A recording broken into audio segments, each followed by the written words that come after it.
Hey everyone, welcome back, and you're listening to the Goodbye Privacy Podcast. I am your host, James Azar. Find me on Twitter, James_Azar1, where you can interact, send me your funny memes, or just talk about privacy. On today's episode, Microsoft, the comeback of the empire. President Trump declares a national IT emergency and a WhatsApp breach.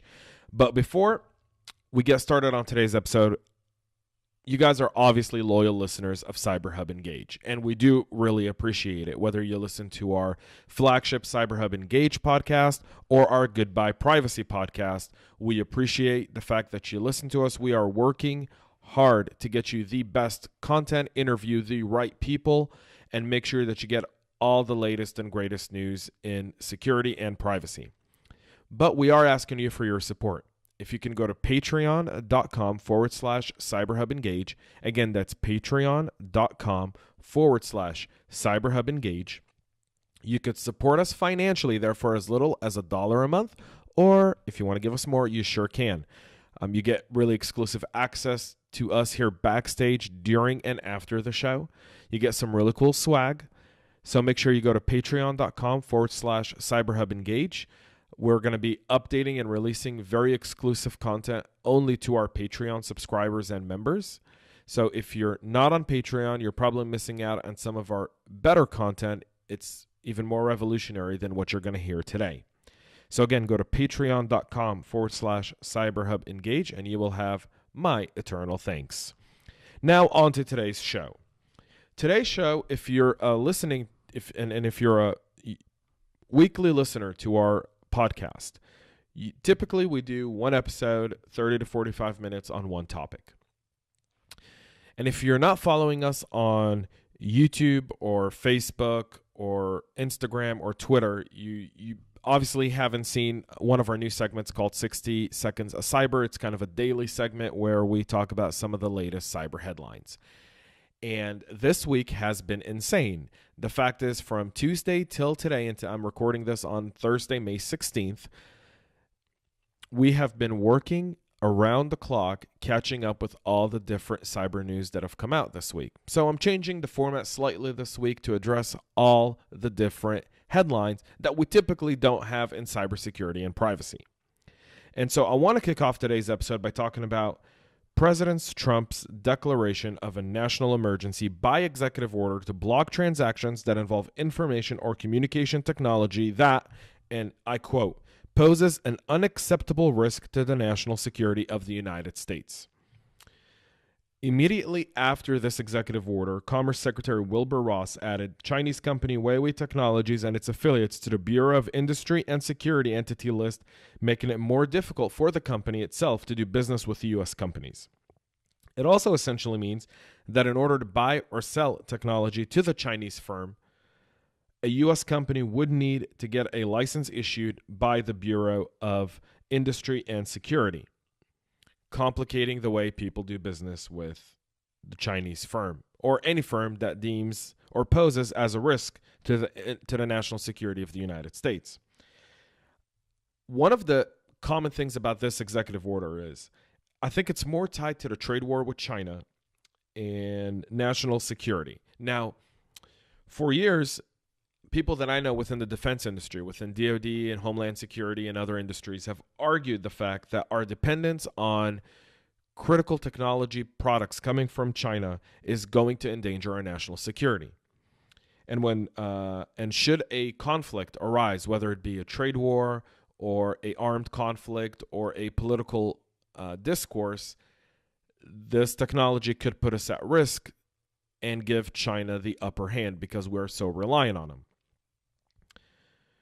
President Trump, during his campaign in 2015 and 2016, prior to getting elected, had a America First kind of mentality. This executive order, I believe, is no different in the fact that President Trump is keeping his campaign promise of putting America first.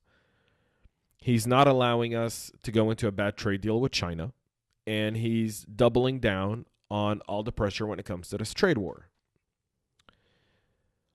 All of which makes absolute and complete sense. Simply from the standpoint of President Trump is a negotiator. He wrote the book, The Art of the Deal. People can argue of whether or not he's been successful, but for anyone, and I love this argument because it's always done, and I had an argument very similar to this last night. Well, President Trump wasn't that successful in business. Well, matter of fact is he was, and he failed. And so I asked these same people, who are some of the entrepreneurs or business people you follow, you look up to? And many of them have had failures during their career before they did something very successful. And President Trump is no different. He failed in a lot of businesses that he tried, but then eventually he succeeded, and now he's the president of the United States. And so one ought to not underestimate his judgment in this specific executive order. I think it makes a lot of sense for the U.S. I've been strongly advocating that we need to produce our own technology in the U.S. from A to Z if it's being used for national infrastructure, whether it be telecom, internet, or otherwise. My key argument for this is no matter where you get it from, if tomorrow we've got a conflict and they can get a backdoor access to it, where does that leave the U.S.? So I've been a strong advocate of bringing that type of manufacturing back to the U.S. And yes, it's a little bit more expensive, but are we willing to pay the 20 or 25% premium now instead of having to, be weakened in case we want to stand up for something we believe in?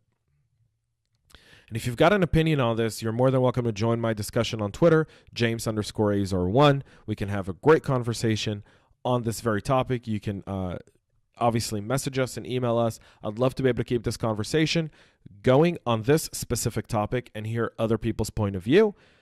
Outside of that, I want to get to our main story today. Microsoft. So Microsoft's a household name, an organization that for years has been steadily leading the market. But the rise of Apple in the late 90s, early 2000s, and iPhone and the iMac and so much stuff made Microsoft seem like an old, outdated company. They were the old guys on the block. In recent years, though, Microsoft has been working hard to change that perception with consumers and power a comeback. The Microsoft of today, of 2019, is working on all fronts and technologies.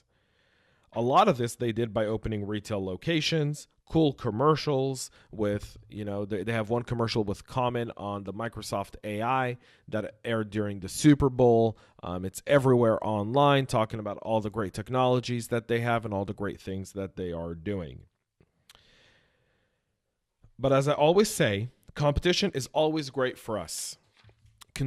It's always great for us consumers. It means better products at more attractive prices. It means better technology. And I'm all for it. But let's see if the Microsoft empire can really resurrect itself. And at what price to us consumers are they resurrecting themselves with? By far, one of the most popular Microsoft products is their Office suite. It's been their comment. The only reason Microsoft was still in business with the rise of Apple had to do with the rise of and the fact that there was never any real competition to Microsoft Office. Word, PowerPoint, Excel are still dominant. They have a 90% market share. Nothing else comes close. I mean, Google Docs have tried to come close. They don't have nearly the amount of adoption that they expected with it. Those products, in Google's perspective, have essentially almost failed. OpenText, which was an open source version of Word, never really picked up steam. While it's used by many who don't want to pay the licensing fee to Microsoft, because of the outrageous fees that Microsoft were charging because of the monopoly they had. Microsoft kind of changed that with Office 365. But we're going to get to Office 365 in a bit. What I really want to talk about is Xbox, because that's where Microsoft really built its business as Apple rose, realizing that they couldn't compete with the chic and the innovation of Apple. And I don't know that to be true, but when you look at the production of Microsoft in the years that Apple really excelled, the only thing Microsoft was really investing, buying, and acquiring were video games, thinking they wanted to dominate the video game industry, and they do with the Xbox console, right? Today, an Xbox console isn't just a video game console. You can browse the internet, watch movies, stream Netflix. There's so much that you can do with an Xbox today. And it's all hooked online to Xbox Live.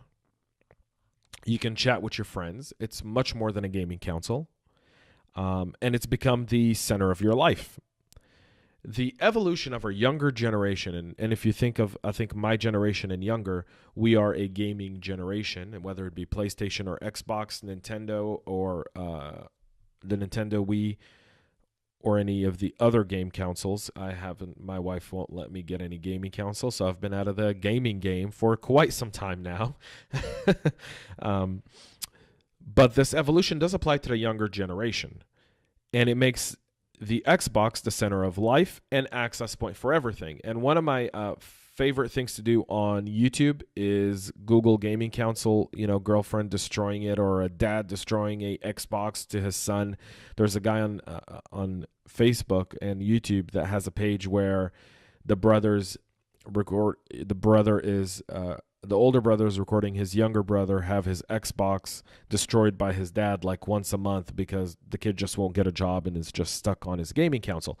Really funny, but it got me thinking on this whole privacy aspect of it. They've got the gaming console game down. They've been able to multi-layer the gaming console outside of gaming to also stream Netflix and do so much more. So where does that leave us? Well, that's the first thing, Xbox. But now let's move to the second thing I really want to talk about. And that's Microsoft is recognize that more businesses uses its products. And so they refocus there.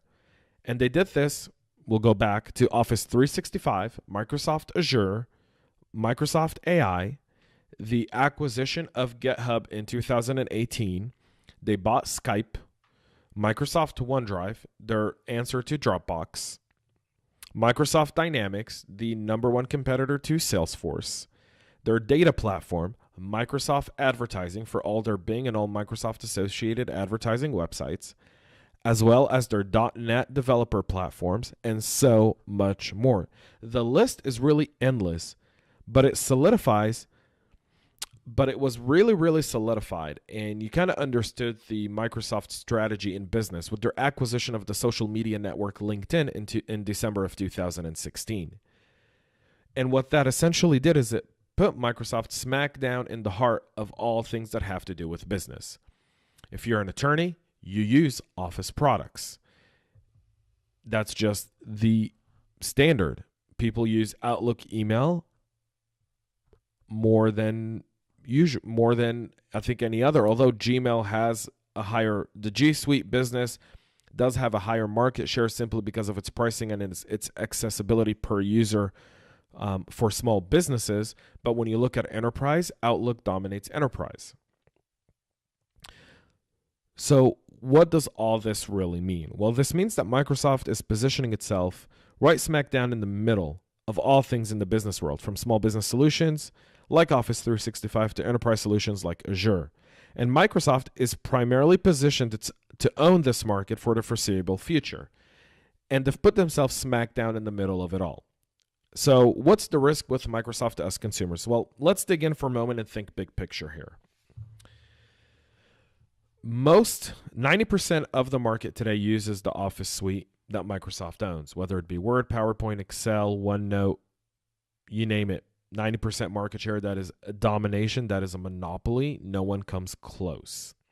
According to Statista.com, Microsoft has 35% of US usage of its Office 365 Outlook server. Gmail has, the Gmail Business Suite is in first place with around almost 55 or 60%. Azure, its cloud services platform, ranks number 2 behind Amazon with 15% market share. Obviously, if you've listened and you're a usual listener to the Goodbye Privacy podcast, I did a whole episode on Amazon that you can go back and listen to, where we spoke about the AWS services, and Microsoft ranks right there, number 2, and it's increasing its market share and becoming more dominant in the cloud space. LinkedIn is the number 1 platform globally for business networking. Skype for Business has 44% market share based on research from Spiceworks. This stat was slightly a bit more difficult for me to figure out and find a consensus simply because there were so many ways that people looked at Skype, whether it be from a messaging platform to a business platform. I decided to look at Skype for Business, which is the voice over IP solution that they've integrated into their Microsoft Dynamics solution to provide an all-in-one solution for enterprise businesses when it comes to calling. And so they own the market there with 44%. All these numbers tell me one thing. Microsoft is slowly gaining market share, and it's challenging Amazon, Google, and Facebook on every single aspect of the market. They are number 2 in almost every category. So in cloud, Amazon's number 1, Microsoft is number 2. In social media networks, they're number 3, behind Facebook, Instagram, WhatsApp, and Twitter. On the Office suite and document sharing, so their OneDrive service is number 3 behind Dropbox and Google Drive. They're right there in the mix. They're in the top 3 of everything. So they're slowly getting readapted. And mind you, their Surface product, where they're really going after Apple's core business, which is the creative minds. Apple, in their Mac products, was really going after the creative folks. I mean, we all remember the evolution of Apple was they would send a MacBook to a movie producer so that they can use it in the movie. And you would see the movie like you see my podcast. And if you're watching us on YouTube or on our Patreon channel, you see that I'm using a Mac. So Microsoft is really focused now on getting the Surface product out there and going after the creative folks and getting a bigger market share on that aspect as well. But where do they rank in terms of privacy and data privacy and security? Now, before I answer that, I want to invite you to join us on September 11th, 2019 in beautiful Atlanta, Georgia for the annual CyberHub Summit. CyberHub Summit is the go-to cybersecurity conference for executives and those passionate about security. This conference isn't just another conference with panels and speakers, but rather CyberHub Summit is focusing on helping attendees experience cyber different. This year, CyberHub Summit has an amazing agenda of how we can work to address the various cybersecurity challenges on topics like homeland security, fintech, and industrial control systems. All 3 of these verticals are critical to our national infrastructure and national security. Together, you'll go through a exercise and view different attack vectors in these specific segments. This isn't just for the cybersecurity enthusiasts, it's for the business owners, the executives, and the board members. This isn't technical, it's rather practical, operational. You will leave this conference understanding what you need to do in your business to build a more resilient program. Tickets go on sale next week, so make sure you go to cyberhubsummit.com/James, cyberhubsummit.com/James. Again, that's cyberhubsummit.com/James to pre-register now and be able to get your hands on the tickets. This is a very limited event. Tickets will sell out early, so make sure you go now to pre-register. That's that. So we get back to Microsoft. And here's the deal with Microsoft. So Apple and Microsoft have been portraying themselves publicly as champions of privacy and security. And that's been one of their key components to continue and gain public and consumer trust. But where do they rank on this? I mean, is it all just headlines and PR? Or are they really serious about our privacy and our security online? And is it really a core belief within the organization? So I'm going to start with the latter. Microsoft President Brad Smith has published multiple blog posts recently calling for regulation to protect consumer privacy online and put protection of data and privacy first. And he's in fact pushing a statewide law in Microsoft's home state of Washington to do just that.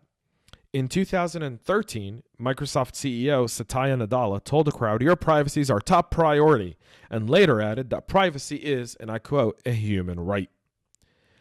Listening to them, reading the headlines, and if you just Go to any search engine you use and you put in Microsoft privacy, you'll see a headline once a week of Microsoft talking about privacy, keeping their brand right there in the discussion of what privacy is all about.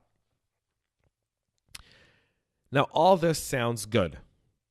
The question is it real? Is it tangible? Or are they doing this just to get us to spend money and re-trust Microsoft again? So, if you're a usual listener to the Goodbye Privacy podcast, you know I don't take things at face value. We dig deep. We spend some time. We work our fingers to the bone to get to the bottom line of what does it really mean. And we did just that with Microsoft. So we took various terms of use and privacy policies that Microsoft has on all various different products. And they have a different privacy policy for a small business than enterprise, than a developer, than everything else. Now, I will give Microsoft, I'm going to start with the good about Microsoft. So while in episode number 1 and other episodes, I always talk about how terms and conditions, even if you read them, are scary and they're full of legal jargon that you don't really understand.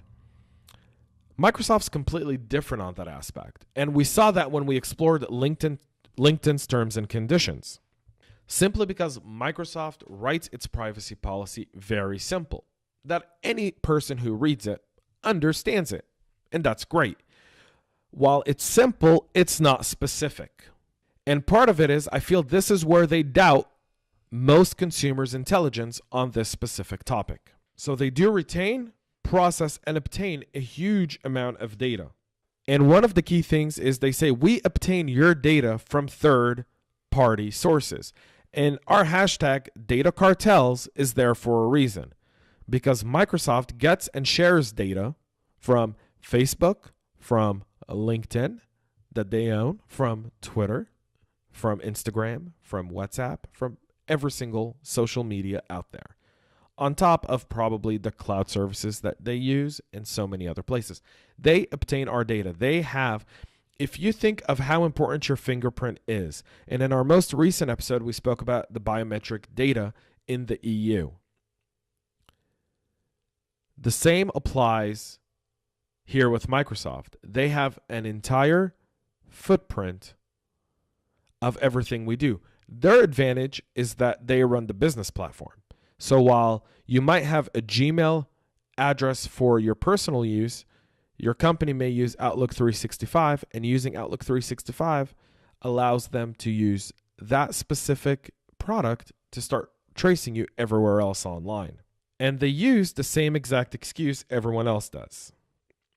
And we've reviewed this previously on the Goodbye Privacy podcast. We do all this and we collect all this data and we process it to give you a better experience. Okay.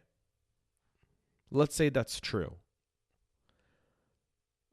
And I mean, let's argue to the fact that maybe that's true. Words are one thing and actions another. Here's my counter argument to this claim. And this here, folks, is my personal opinion. I urge an open debate on this. You're more than welcome to join me on this thing, and I'm happy to debate anyone on this topic. If Microsoft President Brad Smith is so worried about data privacy, why is he waiting for regulators and legislators to do anything about it? If it's so important to Microsoft's CEO, Satya Nadella, to do where privacy is a basic human right, why just say it and not talk about it and not actually put it into your business? Lead in privacy. Set a standard that lawmakers can look at and go, oh, wow, Microsoft is really aggressive on privacy. They're really leading the way. They're setting the standard. They're setting the tone. They're not just talking about it. They're doing something about it. In many industries, especially new ones, typically there's a company that steps up to the plate, that self-regulates, that creates a standard that regulators look at, study, to then create a regulation or a legislation that makes sense. In the UK, the FCA created a sandbox for blockchain companies as blockchain was emerging in the financial sector so that they can study how blockchain companies regulate, how transactions work, and what things they should be concerned about. And that's helped the UK lead the market in blockchain development, especially from a legal and a sandbox standpoint. More companies went to the UK. Now, mind you, Brexit came and kind of ruined it and created uncertainty around the whole being FCA regulated. Is that license really going to carry over to the rest of Europe and so forth? But that's a whole different debate. The companies in the FCA sandbox created a level of regulation, and each company kind of did its own thing. The regulator said, hey, these are the basics. Anything you do above that, we want to study and see. And companies did do that. And it helped the FCA now write a very good regulation and legislation around blockchain technology, especially in the financial markets. Why is Microsoft not leading the way in data privacy? Talking about it is one thing. Doing something about it is completely different.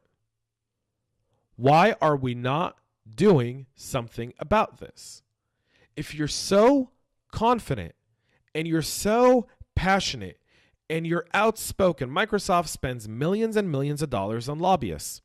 Create a standard, go to your lobbyists, say, here's what we're doing at Microsoft. Here's how we're handling privacy. Here's how we're handling consumer rights. This is a framework for you, Mr. Senator or Congressman, to go to your peers and champion our cause for data privacy and data security. Instead, they're going the state route. For those who are unaware of how difficult it is to operate in the US in terms of security, I'll give you a little insight. The United States has no regulation when it comes to data breach notification on a federal level, meaning when you go through a breach, you have to report to 50 different states the breach. 50 different attorney generals need to be notified that your company suffered a breach. This is very costly for organizations.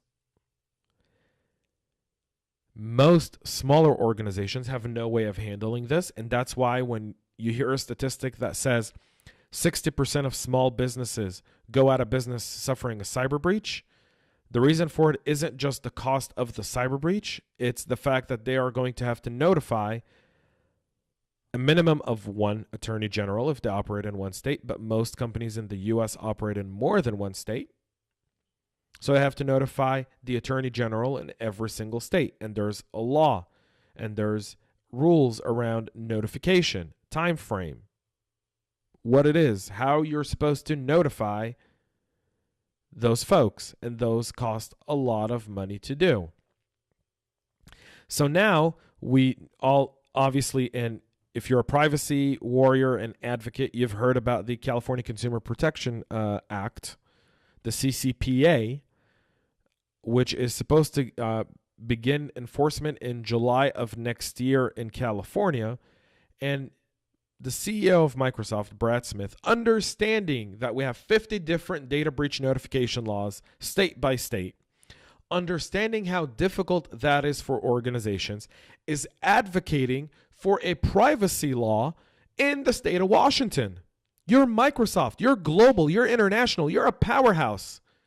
Put your weight behind what your words are and go out there and advocate in DC where it really matters. And before you do that, create what you want written in the law in your own organization. But this is where Microsoft's words are cheap. Their talk is cheap. It's all a big PR stunt because they could care less about our privacy. They're making so much money doing it, so much money with our data for free. They have no reason to really aggressively push for this kind of privacy or this kind of discussion. They want it for the PR. They want it to make us feel good. They write their terms and conditions in a way where they feel like most consumers can understand it, so they seem friendly. They don't seem like a big evil corporation trying to nail you with some legal mumbo jumbo. But I challenge Brad Smith. I challenge the CEO of Microsoft. If you really do believe in privacy, enact it in your own policies. Tell us how you use our data. Be specific. Say, what is our right to get you to delete our data? Because right now, if I don't give you my personal information, I can't use your product. You clearly state that in your privacy terms and conditions. So my challenge to Microsoft is stop talking and start doing. If you're big on privacy like you say you are, be an example. Lead the way. I guarantee you that whatever financial risk or loss you think you're going to lose, you will gain with consumers that will truly trust you and appreciate the fact that you're leading the way. How Apple led the smartphone revolution, Microsoft can lead and has the power to lead the privacy revolution and evolution in this country and globally. My only hope is that Microsoft really picks up this challenge, takes it on, and does something about it. Now to our final story of the day. On our first episode of Goodbye Privacy, I spoke of Facebook and WhatsApp. And this week, WhatsApp indicated that some users were breached by a spyware that could infect the user. And it infected the user by simply receiving a phone call on your WhatsApp.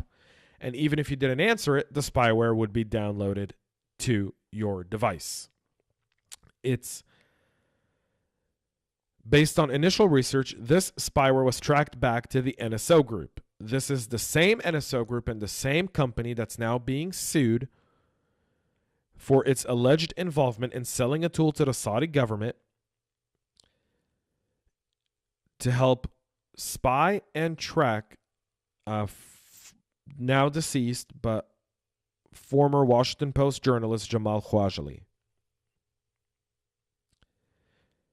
WhatsApp has released and said everyone should update their app, and these are the following versions of the app that need to be updated. So if you have this version or anything before these versions, you really should be updating your app. It takes a few seconds, just do it.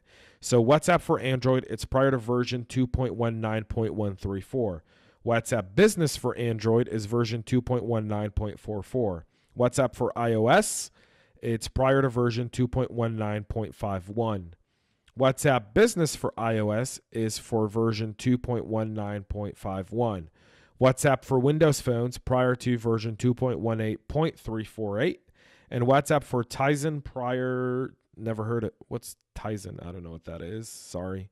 Please educate me. To version 2.18.15. But let's get to the bottom of this. So the NSO group is behind a spyware called and a product called Pegasus. And on its website, it claims that it sells its software and licenses to government agencies around the world to fight crime and terror. And this is where cybersecurity, which today is a largely unregulated commercial market for the most part, depending on different countries and depending on the products. But for the most part, NSO Group has alleged to gain, they're based out of Israel, and they've said that they've gained approval from the Israeli government to sell this product. We haven't received or seen any confirmation or anything to contradict that statement or anything to confirm that specific statement. However, this is the danger of some cyber tools, because this same exact tool, Pegasus, is the one that's being used to breach WhatsApp. So the question is it being used by a government in this WhatsApp breach? Or did this tool leak to some really bad people who are using it to gain specific access to specific people's devices? The number of victims in this breach is unknown. It's unknown because while we in the United States don't really use WhatsApp as often, in the world, globally, WhatsApp is extremely popular. In my time traveling across the world, across Europe, Asia, Africa, and the Middle East, I used primarily WhatsApp for all communication. One, because of the encryption. Number two, because it was free. And number three, because it was convenient and it didn't take up a lot of data. So I can buy a data plan and typically use WhatsApp for the entire time I was there in messaging and talking without incurring egregious long distance call costs. So the popularity of WhatsApp globally and the impact of this specific breach outside of the US remains to be seen. So if you do use WhatsApp, don't delete the app, just update it. And if you want to delete it, that's fine. You can use different apps. There's Telegram and many others out there that use encryption that are messaging apps. Just make sure that you're always and constantly updating your phone. One of the things that I do as a best practice every night is I go into the App Store and I check what updates exist. And if there's an update, I update it on all my devices. And that includes your desktops, your tablets, your phones, everything. Check it nightly, weekly. Do it on a Sunday night. Do it on a Friday afternoon before you leave work. Have the updates run all weekend. But really do something about it. And another good practice is if you do use WhatsApp, there's an option to block all incoming calls from unknown numbers. So you can only get calls from people within your contact list. Now, that doesn't mean that the people who want to you do this can't spoof a number on your WhatsApp, but you do reduce the risk. That's it for today's episode. Next time on Goodbye Privacy, we're going to examine 1 year after GDPR. Has privacy really improved in Europe? Thanks for listening or watching. Make sure you subscribe and rate our podcast. We are the fastest growing cybersecurity and privacy podcast in the country. Thanks for listening. Hey everyone, James Azar here with Goodbye Privacy. Thank you so much for listening to our podcast. I really appreciate your support. But I've got a favor to ask of you. And you guys know I don't always ask for favors, but we're a very, very new podcast. We're so overwhelmed by the amount of people that listen and tune in to our podcast every single week. So I've decided to pay you. Yep, I've decided to give you some money. Should be reversed, but not this time. If you'll go to your favorite platform to listen to podcasts, wherever that is, give us a 5-star rating and comment about how great you love our podcast. Tell us what you love about our podcast.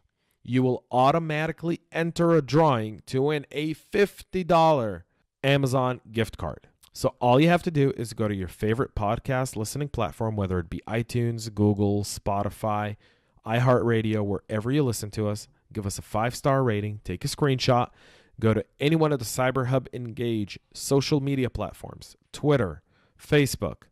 Upload that screenshot and you will automatically enter a drawing on May 30th to win a $50 Amazon gift card.